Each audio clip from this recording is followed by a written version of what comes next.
Hello, everyone. Matt Jacobowski here. Welcome to the next edition of My Side of the Fence, and I'm excited to be joined by my good friend, Dr. Anthony DiFabio. How are you, Anthony? Mr. Jakubowski, I am doing all the better because I'm with you right now. It's this man must be full of something here early in the summer season. So, folks, you probably know Anthony as the president and CEO of Ascenda Integrated Health. But today you're going to get to know Anthony as a person, what drives him, what motivates him, what challenges him, and everything in between. But to start like we always do, some rapid fire questions. Anthony, are you ready? I'm going to open the gate and welcome you over to my side of the fence, Matt, and let's go with it. Let's do it. Favorite food? Italian who tries to eat healthy. This one's easy. Fresh, hot bread with either butter or olive oil. I'm equal opportunity on that one. Beautiful. Would you prefer a coffee or a cocktail? Is it morning, noon, or night? That's really up to you. I didn't know you're going to go hardball so quick with me on this. I can't go without my coffee, so I'm going to have to go with coffee, although I will put as a caveat, not as a cop-out. There's few things better than being able to sit outside with family and friends and just have a nice cocktail after a long day. Well said. Would you prefer a trip to the beach or the mountains? Now that I'm older, I definitely would say mountains. Mountains relax me, and I'm pretty high octane. Beaches, especially because of the crowd and everything, I don't feel that sense of relaxation. So I'm going to go mountains on that one. This last one I'm excited to ask you because I know you don't have a whole lot of time to read, but do you have a favorite book? You know, I was just talking with Alicia, my wife, about this, and we were talking about books, and as you know, I tend to read a lot of articles. I do podcasts and these types of things, but I don't read a lot of books anymore. I just don't have the time. I'm going to go with Viktor Frankl, and I'm going to go with the Man's Search for Meaning. I read it when I was a kid. I had been at the time going through a whole lot of stuff, and I think I was feeling way too sorry for myself. And being able to hear about his sort of experience and his perspective and how he found meaning and opportunities to choose his path and his behaviors. I felt pretty inspired by it. I read it a couple times. Very few books I've read a couple times, and Man's Search for Meaning is one of them. So I'll go with that one. Perfect. So to get a little more into you, Anthony, a lot of folks know about Ascenda. They know how much you've grown in recent history and throughout your career there. And I'm sure people describe you in a lot of ways, but a couple of the common things I hear is you're high energy and you're a high powered executive. Why do you think you're wired that way? It's always interesting when you hear, how other people might characterize you or describe you. I definitely would not debate the high energy piece. So I'll maybe tackle that one first. I'm just really passion driven. I live a life of purpose. I don't know how long I'm going to have on this earth. And so my thought is live voraciously, take every moment, life gives you, and just make it matter, make it mean something. And hopefully in the process have some sort of impact. And so I tell people I'm sort of passion filled. It's not hyperactivity per se. It's just like, if I'm in a moment, I am in that moment. Like right now, I'm just loving being with you in this and just being able to talk and get to know each other a little bit better, maybe share part of myself with you. So that's just how I live, is sort of really very passionately. The high powered influence piece, I'm gonna go ahead and say on the record, I think if you're doing things right, if you're living life under the right terms and conditions, that's like the byproduct of really just treating people with respect and dignity and value and just honoring them in the moment and giving your greatest and best in everything you do. And I think if you live under those sorts of values and with those sorts of, sort of rules, I think the byproduct of that, regardless of your position, regardless of your title, regardless of your role, you're going to have the respect and admiration of others. And so if people do see me as someone who has some level of influence or say in this community or in the world, I'd like to think it was earned through good old-fashioned values and hard work and respect and admiration of everybody. who's in this world. Everyone has a purpose. Everyone's life matters. Every life has meaning, and let's do this together. So that's where I would go with that one. Yeah. And what's amazing is no matter how difficult or complicated the world is, some of those simple and basic principles seem to always carry on generation after generation. I think precisely as the world gets more complex, we need to fall back on those. There'll be different strategies, there'll be different tactics for us to figure out our business models, our delivery models, et cetera. But what we really need to keep anchored to are our values. That's how I was raised. Yeah. So I obviously know you very well, and I know how crazy your life is. 4 daughters. You're the CEO of a pretty nice sized company. You're the chairman of all sorts of boards. You're involved in all sorts of associations, and you have to travel and you have to make decisions. You have to do all of those things.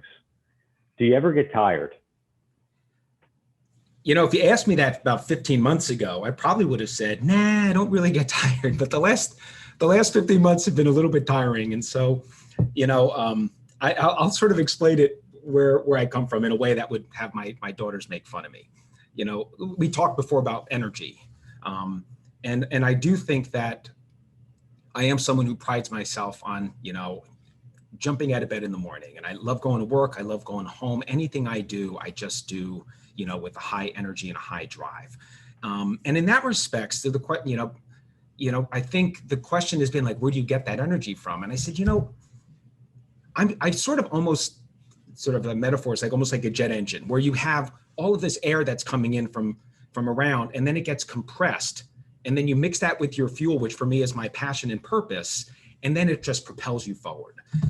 But what does that mean? It means you can't be in a vacuum. You need to have that atmosphere. You need to have that air that you're going to be able to sort of pull from. And for me, that air, quite honestly, is just being able to engage in life and being able to, in particular, engage with other individuals. I'm a people person.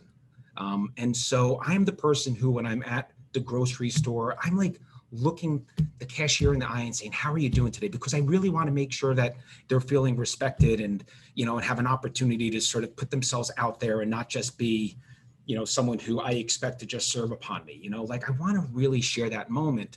And you have enough of those experiences and it really fills your tank. And then it allows you to just take that and just pull that together and just propel yourself. The challenge, I think, of the last, year plus has been those opportunities have sort of been narrowed. And so there's no shortage of inspiration that you're able to garner from, our team here, my professional family here, at Ascenda, frontline workers, some of the incredible things that are happening in our community in the face of this pandemic and all that it's come to mean and represent in terms of powerlessness and uncertainty and loss of control. And so that inspires, but the interactions when we're doing so much through video and so much sort of, through isolation has been difficult. And so I will tell you that has been the toughest part for me, when you're still expecting of yourself. And I think others are still expecting of you to be that leader with that vision and that passion and that drive, who's going to help lift up and inspire others to be able to just charge forward in the face of adversity. And that is as important, if not more important than ever. But at the same time, our own worlds, or the Anthonys, that are sort of the person behind that position, are feeling a little bit more depleted. And so, and it's interesting, I'll leave it at this point because my wife is infinitely smarter than me. And she said, Anthony, when you're looking to try and recharge, the opposite of work is not rest, it's fun. And I was like, well, okay. But I thought about it. I was like, okay, so if you have enough of those really long days and you sort of just crash and you're like, oh, I finally got 7-8 hours of sleep, but you don't really feel recharged, it might well be because you need to have a little bit of fun. Maybe you need that joy, you need that laughter. And so what I'm focusing on now in order to really make sure that I'm staying replenished and revitalized is I'm really focused on taking care of myself and resting and those types of things. But also, quite honestly, I have a renewed focus on just having more fun, quite honestly. Yeah. Executives sometimes can fall out of the fun and into the intense, and then trying to just rest when you can. Yeah. I'm glad that you mentioned your bride, and I 120% agree. She is certainly smarter than you. Uh, but talk a little bit about how important your close circle is. So you know, with your roles across a lot of different communities, you know a lot of people, you're connected with a lot of people, but I know you have a closer knit group that is even more important to you and drives you, like your wife, your daughters, your mom, your dad, Yeah. folks like that. So just talk about their role and how they help keep, you know, you plummeting forward. You know, I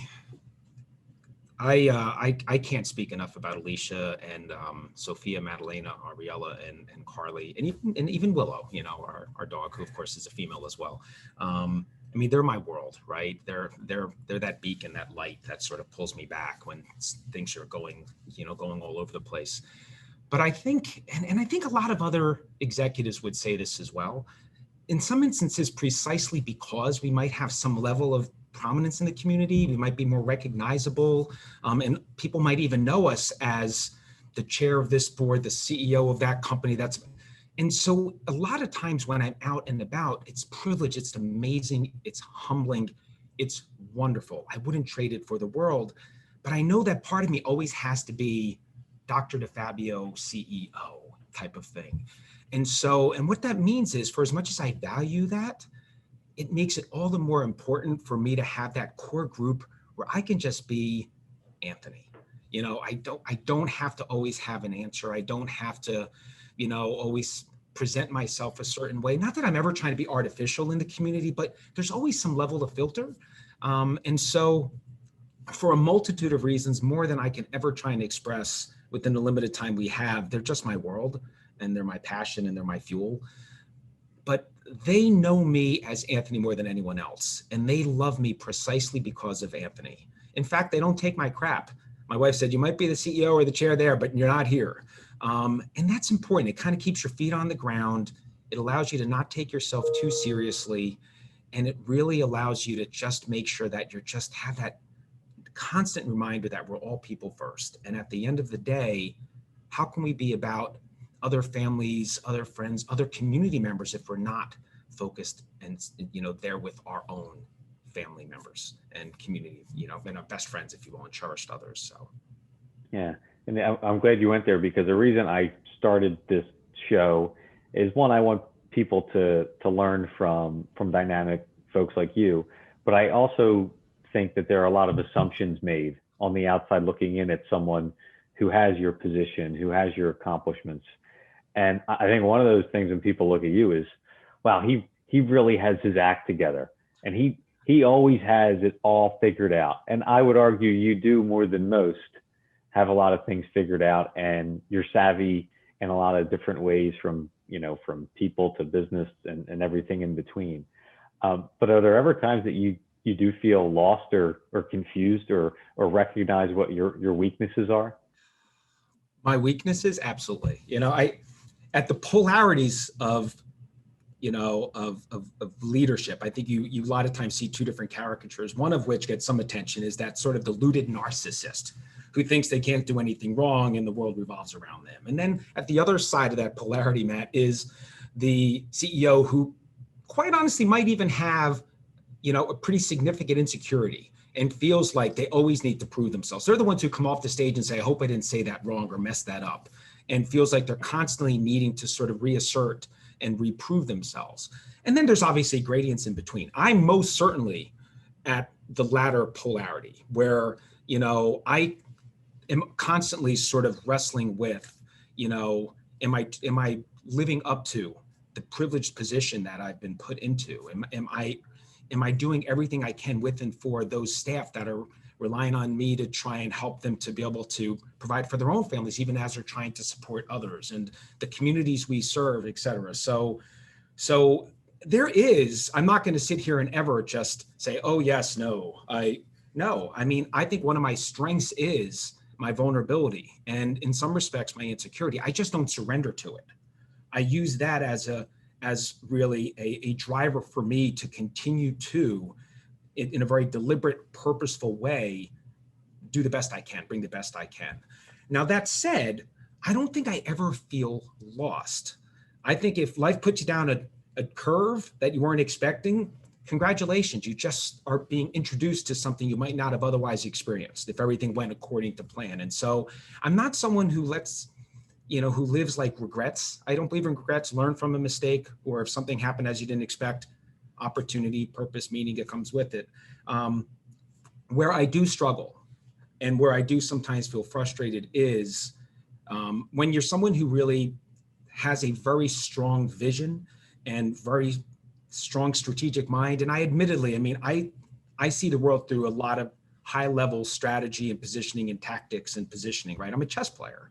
And where I get frustrated is not acts of nature. Things happen outside of your control, right? That's life. That's part of the charge and challenge of leadership and management, right? Figure it out and continue to move forward.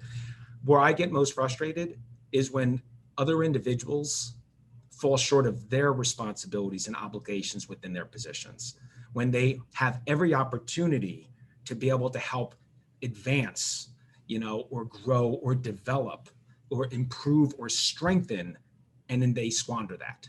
And so where I will get frustrated is when we have to course correct or adjust what we were looking to try and do, not because of things outside of our control per se, although you can say this is outside of your control, but because someone maybe did not have the level of accountability or did not have the level of professionalism that you would have wanted or expected from them. In those instances, my close circle hears me vent a little bit. I take a deep breath, and then we just drive forward. Fortunately, I always try and have contingencies, the if-then scenarios that we could sort of progress through. And even as you're trying to disrupt or transform, what are those fundamentals that are going to best position you regardless of the twists and turns or forks in the road that'll come up? Are you still optimally positioned to be able to make the best out of whatever it is that's presenting? So that's kind of wordy. I don't know if that answers your question, but yeah, I just get frustrated, when people don't live up to their responsibilities in leadership. Yeah, and I think that's something that's special about you and unique is part of your love and passion for people is how empowered it can make someone when they do not only live up to expectations, but exceed them, right? Because that personal fulfillment it can give people, you've lived it, you've led other people down that path where they no longer rely on you for things because they're running through expectations every day. And I think even for folks that maybe you don't know extremely well, that's why you want that out of them is you don't want it for yourself, you want it for them. And that feeling that they can get on the other side of that accomplishment. Well, I think that's right. And I could not agree more, Matt. I think, if you're a real leader, it's not about you. If you're a real leader, then by virtue of your position, you're part of something bigger than yourself. You're transcending yourself by being a part of this team or this collective that are coming together with some shared purpose or pursuit. And I will tell you, I think the secret sauce to business is harnessing that. And then quite honestly, you're the beneficiary of it. The tide is raising all the boats. It's not just about you and you feeling like, but for your leadership or your hard work or your vision, this would not have happened. No, but for the team and this group coming together and transcending themselves through this team, we would not be able to, in my case, at Ascenda, we would not be able to, have individuals really, truly achieve and live their greatest potential. I mean, I think, unfortunately, too many leaders have it, excuse the expression, but ass backwards. It's not about you. Good leadership is not about you. Yeah, well said. So, running the company, the size and scope that you do, you guys make a lot of decisions. You make decisions on strategy for your own company, but you also make a lot of relational decisions on who you're going to do business with and who you're going to rely on. And a big part of this show is I want folks in the community, one, to recognize that someone in your office is just normal like the rest of us, but you also have a process in your decision making that may not always be what people think. So give us a little insight on how you make those decisions on behalf of Ascenda and the major vendor or business partnership decisions that you guys have to make day in and day out. Yeah. I mean, it's a really good question. And I think From the outset, I'll sort of control for that group of brokers or vendors you work with that are so highly specialized, where you really you're having to work with that company in Chicago because they're the ones building that technology that you're utilizing for that, for that platform you're building out. I mean, controlling for that, the vast majority of partners that we bring in, and certainly that where I have anything to say about it. What am I looking for? I'm looking for people that, just have integrity. I'm looking for people that have a strong reputation that's been earned. I'm looking for individuals and organizations that are not afraid of ownership of their responsibilities and are not afraid of accountability. What I tell, almost everyone, we've had this conversation a couple different times, a good partner is not someone who's infallible. I mean, I was just talking before of someone who squanders or falls short of their response. But what I'm not talking about is they need to be perfect. They can't get it wrong. In fact, you can have a remarkable error, or a quote unquote failure. I think that is when you're really going to see who your true partners are. One of the things we say here all the time is anyone can look good when things go smoothly, when times are good. What really defines us as leaders, what really defines us as partners is how we handle adversity or challenge when things don't go well. Is this going to be someone who's going to be pointing fingers at everyone else? Is this someone who's going to sort of stab you in the back and run? Is this someone who's going to sort of like look away and all of a sudden fall off the grid? Or is this someone who's going to say, we're going to make this right. We're going to learn from this. We're going to be better for it. Those are the people that you want to grow old with, because it is not always going to work out. And in fact, you could be certain it is often not going to work out. Let that be a defining aspect of who you are as a professional, not that you just invite accidents, but that when they happen, you learn from them, you pick yourself up, you own it, and you move forward. And so what does that mean? That speaks to just integrity, that speaks to accountability, that speaks to a level of transparency. And ultimately, I just trust and respect people who are able to have those characteristics and attributes. Those are the people I want to work with.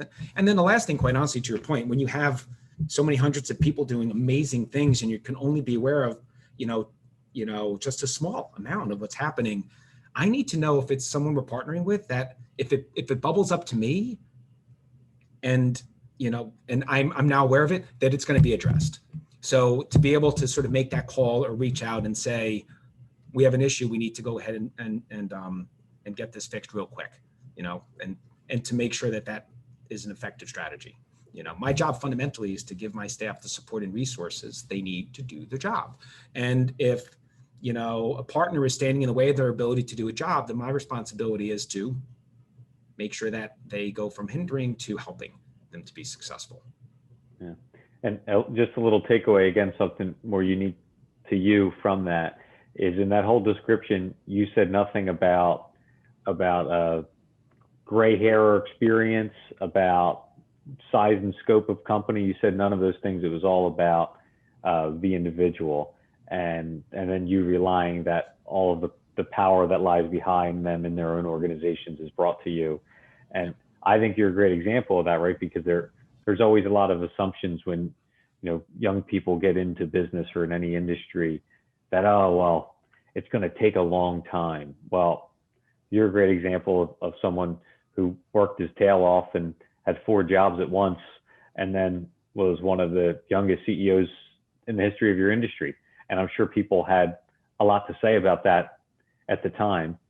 And once they got to know you, and quickly thereafter, completely forgot, because you showed your worth not through number of years, but through actual impact, which I think is speaking to what you're looking for vendors or partners out in the community. Right. I think it's true. And I think how you transcend your age is not simply going to be your grit or your hard work. It's not simply going to be your intellect. It really comes down to, are you living and modeling those values that resonate with other business leaders, where they're going to say, yes, that matters. We'll work on, we can get him some more experience. We can work on or work through some of these other areas. But yeah, I think there's a lot of CEOs. I don't think I'm alone on this one. There are a lot of CEOs that are really looking for value-driven organizations and value-driven, partners. And those other things are important. You have to deliver, but that's what's going to really entice people like me to be able to partner. Absolutely. So last question, and this is another one of those staples in the show, and it's not meant to be morbid, but write your eulogy. How do you want people to talk about Anthony when Anthony's no longer here? Oh man, that is kind of a little melancholy. All right, so this incredibly old man. You know, I loving and devoted, husband and father, first and foremost, because everything sort of emanates from family for me, who just cared deeply and passionately about his community and the world, and strive to make it a better place. I think I want to be known as someone who, like I said before, lived voraciously and left it all on the field. I won't always get it right. I won't always know the right answer. Sometimes I will fail spectacularly. But did I leave it all on the field when I take that last breath? That's what I want people to be able to say about me and know about me. Yeah. And I'm confident they will. Anthony, thanks for being such a good friend, a role model, a leader, and everything in between. And I appreciate you setting aside some time to do this. We're recording this in June, which is Anthony's birthday month. It's not a momentous birthday just yet this month, but it's still a birthday nonetheless coming up. Well, thank you for what was a great conversation, great discussion. It was nice to be able to share a little bit about the person behind the position with you, but now I'm going to have to ask you to get out of my side of the fence, and I'm going to shut that gate and get back to work. Sounds great. Thanks, Anthony. I'll see you later.